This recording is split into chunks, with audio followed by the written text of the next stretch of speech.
Hello everyone, welcome to my channel. आज हम इस वीडियो में कोलाइड्स के स्टेबिलिटी के बारे में डिटेल में डिस्कस करेंगे। इसका बेसिक कॉन्सेप्ट समझेंगे।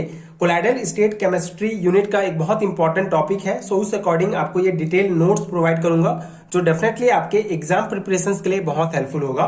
सो इस पर्टिकुलर वीडियो में कोलाइड्स की स्टेबिलिटी को एग्जांपल्स के साथ डिटेल में समझेंगे। साथ ही साथ कोलाइड्स की स्टेबिलिटी को कौन कौन से फैक्टर अफेक्ट करते हैं उसको भी डिस्कस करेंगे। सो स्टेबिलिटी ऑफ कोलाइड्स को अगर हम समझें बहुत सिंपल शब्दों में, so preventing the coagulation of colloids by any method is called stabilisation of colloids. ठीक है, ये सिंपल सा डेफिनेशन है कोलाइड्स की स्टेबिलिटी को। सो बेसिकली यहाँ पे आप एग्जांपल में देख सकते हैं, ये हमारा कोलाइडल सॉल्यूशन है। ठीक है, तो कोई भी कोलाइडल सॉल्यूशन बहुत से छोटे छोटे पार्टिकल से मिलकर बना होता है और ये जो पार्टिकल्स होते हैं कोलाइडल सॉल्यूशन के, ये जो है बेसिकली घूमते रहते हैं। ठीक है, ये जो है एक जगह स्थिर नहीं रहते हैं। ये इस प्रकार से छोटे छोटे पार्टिकल से ये कोलाइडल सॉल्यूशन बना रहता है, कोलाइडी विलियन बना रहता है और ये जो पार्टिकल्स हैं ये घूमते रहते हैं। लेकिन जब इसका कोगुलेशन हो जाता है, ठीक है, कोगुलेशन क्या होता है? Refer to the process of clumping together of colloidal particles to form larger aggregates. ठीक है, तो जो छोटे छोटे कोलाइडल पार्टिकल्स होते हैं जब आपस में जुड़ जाते हैं और एक लार्जर एग्रीगेट्स का फॉर्मेशन करते हैं, तो इस प्रोसेस को, जिस प्रोसेस से ये छोटे छोटे पार्टिकल्स आपस में जुड़े और एक बड़ा पार्टिकल्स बनाए, उस प्रोसेस को कोगुलेशन कहा जाता है। इसे हिंदी में स्कंदन भी कहा जाता है। सो बेसिकली जो कोलाइडी विलियन होते हैं, जो कोलाइडल सॉल्यूशन होते हैं, उसके पार्टिकल्स को इस प्रकार से आपस में जुड़ने से रोकना किसी भी मेथड के द्वारा, उसको ही स्टेबलाइजेशन ऑफ कोलाइड्स कहा जाता है। ठीक है, प्रिवेंटिंग द कोगुलेशन, ये जो कोगुलेशन का प्रोसेस होता है जिसमें छोटे छोटे पार्टिकल्स आपस में जुड़कर बड़े पार्टिकल्स बनाते हैं, उस प्रोसेस को किसी भी मेथड से रोकना ही स्टेबलाइजेशन ऑफ कोलाइड्स कहलाता है। ठीक है, ये बेसिक हो गया कि कोलाइड्स के स्टेबिलिटी क्या होता है, बेसिकली कोगुलेशन को प्रिवेंट करना। ठीक है, कोगुलेशन को रोकना। और कोगुलेशन क्या होता है? एक ऐसा प्रोसेस है of clumping together of colloidal particles to form larger aggregates. ठीक है, तो ये बेसिक कॉन्सेप्ट हो गया। अब हम इस कॉन्सेप्ट को इस एग्जांपल से समझते हैं लायोफिलिक सॉल और लायोफोबिक सॉल के द्वारा। ठीक है, तो यहाँ पे आप लायोफोबिक सॉल देख सकते हैं। बेसिकली सॉल क्या होता है? कोलाइडी जो विलियन होता है, जो कोलाइडल सॉल्यूशन होता है, उसी को ही सॉल कहा जाता है। तो ये लायोफोबिक सॉल है। ठीक है, द्रव विरोधी। ठीक है, द्रव विरोधी। तो ये एक पार्टिकल्स को हम इस प्रकार से लिए हैं। ठीक है, एक पार्टिकल्स है और इस पार्टिकल्स के चारों तरफ इस प्रकार का एक चार्ज का लेयर है। ठीक है, ये चार्ज का लेयर होता है। तो जब हम इस चार्ज के लेयर को हटाते हैं, Na+ या Cl- से रिएक्ट कराएंगे, तो ये प्लस जो है ये माइनस चार्ज से रिएक्ट करेगा और ये हट जाएंगे। ठीक है, यहां से ये जो पार्टिकल्स है इसके बाहर से ये जो चार्ज का लेयर है ये हट जाएगा। तो जब ये हट जाएगा तो ये इसके बाहर में कोई भी और सॉल्वेटेड लेयर नहीं है, सिर्फ इस पार्टिकल्स के बाहर एक चार्ज का लेयर है। तो चार्ज के लेयर को अगर हम हटा देंगे तो ये एक सिंपल सा पार्टिकल बन जाएगा। तो ये क्या होगा? Leads to coagulation. अब इसके बाहर में किसी भी प्रकार का कोई लेयर नहीं है, जिसके कारण ये इजीली जो है दूसरे पार्टिकल से जुड़ जाएगा और स्कंदन मतलब कोगुलेशन की प्रक्रिया हो जाएगी और ये फिर क्या बन जाएगा? ये बेसिकली ये पार्टिकल्स इस प्रकार से हैं। ठीक है, लेकिन इसके ऊपर ये लेयर है तो ये क्या है? ये स्थायी है। ठीक है, स्टेबल है। ये लेयर है तो स्टेबल है, इस फॉर्म में है। लेकिन ये चार्जेस का लेयर अगर हट गया तो ये क्या कहलाता है? अनस्टेबल कहलाता है। मतलब जब कोगुलेशन का प्रोसेस हो जाता है और सभी पार्टिकल्स आपस में जुड़ जाते हैं तो ये अनस्टेबल बन जाता है। तो ये चार्जेस का लेयर यहां से हटा और ये सब जो है कोगुलेशन प्रोसेस के द्वारा अनस्टेबल हो गया और इस प्रकार से पार्टिकल्स आपस में जुड़कर एक एग्रीगेट्स बना लेते हैं। तो इसमें लायोफोबिक सॉल में क्या होता है? लायोफोबिक सॉल में ऊपर एक चार्जेस का लेयर होता है। जब वो रहता है तब वो स्टेबल रहेगा, लेकिन उसको हटा देते हैं तो अनस्टेबल हो जाएगा और कोगुलेशन के द्वारा आपस में जुड़ जाएगा और इस प्रकार से ये जो है एक एग्रीगेट्स बना लेंगे, आपस में जुड़ जाएंगे सब। ठीक है, तो ये है कोगुलेशन ऑफ लायोफोबिक सॉल का। और लायोफिलिक सॉल की अगर हम बात करें, लायोफिलिक सॉल में क्या होता है?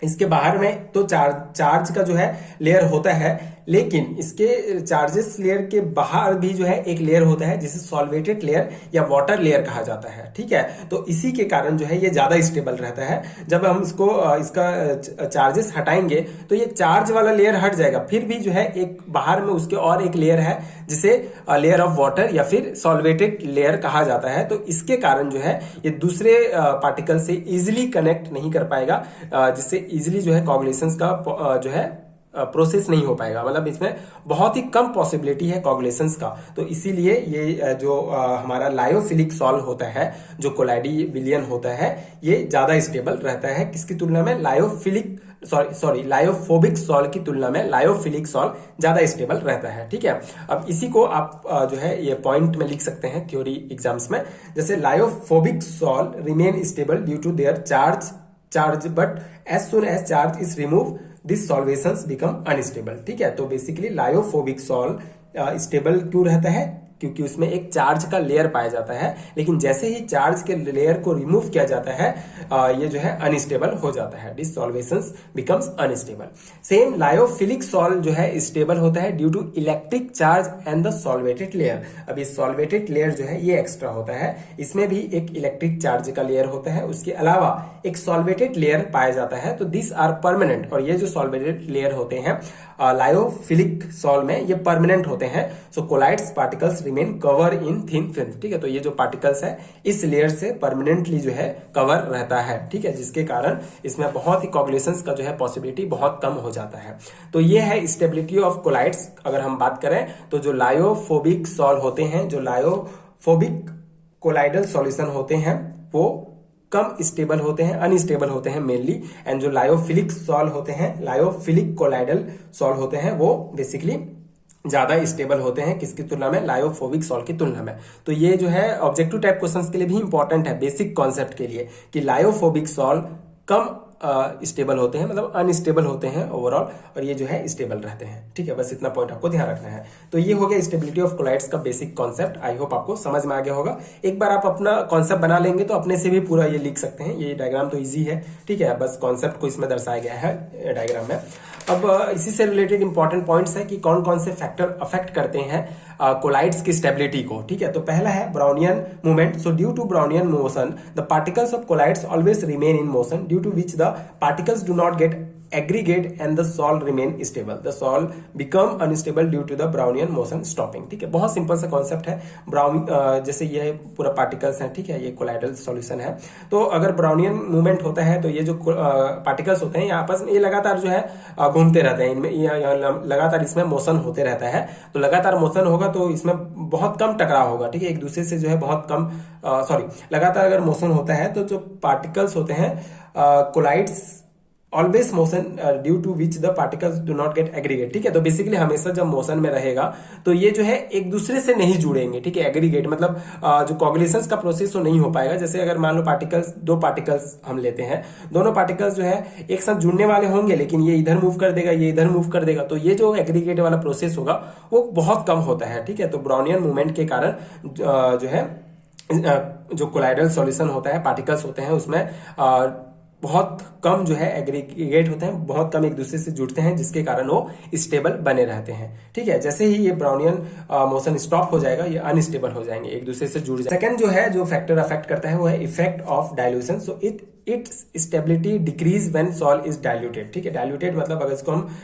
डाइल्यूट कर देते हैं, उसमें जैसे मान लो कोई सॉल्यूशन है उसमें पानी मिला देते हैं, डाइल्यूट कर देते हैं, तो इसका जो स्टेबिलिटी है वो डिक्रीज हो जाएगा। The reason for this is that there is a loss of charge. ठीक है, इसमें जो चार्ज का जो लेयर होता है अगर उसको डाइल्यूट कर देंगे तो चार्जेस जो है कम हो जाएंगे, जिसके चार्ज का लेयर कम हो जाएगा तो एक दूसरे से इजिली जो है फिर जुड़ जाएगा।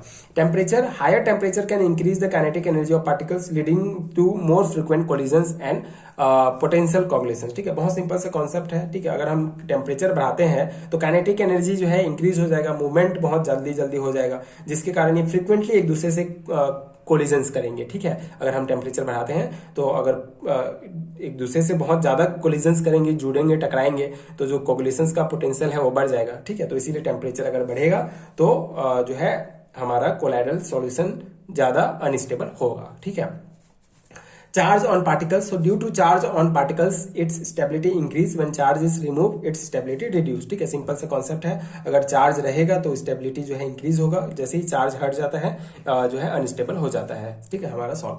पीएच की अगर हम बात करें तो change in pH can affect the surface charge of colloidal particles influencing their stability. Some colloids are more stable at specific pH level. ठीक है, तो पीएच जो है ये भी अफेक्ट करता है कोलाइडल पार्टिकल्स के सरफेस चार्ज। ठीक है, surface change in pH can affect the surface charge of colloidal particles. ठीक है, अगर पीएच कम ज्यादा रहेगा तो जो चार्ज है, सरफेस का जो चार्ज वाला लेयर है वो भी कम ज्यादा होता है। ठीक है, पीएच के अकॉर्डिंग ही रहता है। तो अगर पीएच जो है हमारा जैसे अगर पीएच हमारा स्टेबल है, जैसे कोई स्पेसिफिक जो कोलाइड्स होते हैं, some colloids are more stable at specific pH level. ठीक है, तो हर एक कोलाइड्स का एक स्पेसिफिक पीएच लेवल होता है। इस पीएच लेवल में ये ज्यादा स्टेबल होगा, पीएच थोड़ा कम हो गया तो ये अनस्टेबल हो जाएगा, ज्यादा हो गया तो अनस्टेबल हो जाएगा। तो पीएच भी बहुत इंपॉर्टेंट फैक्टर है जो कोलाइड्स की स्टेबिलिटी को काफी हद तक अफेक्ट करता है। ठीक है, तो ये बहुत सिंपल से पॉइंट्स हैं। बेसिकली अगर आप एक बार भी पढ़ लेते हैं, समझ लेते हैं, तो आप अपने से भी लिख सकते हैं।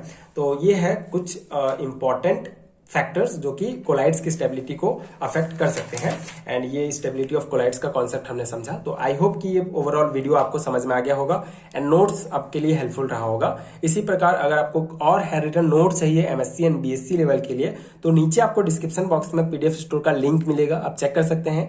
इंडिविजुअल यूनिट का आपको लिंक मिलेगा, वहां से भी आप चेक कर सकते हैं। जो भी जिस यूनिट का नोट्स आपको चाहिए आप ले सकते हैं।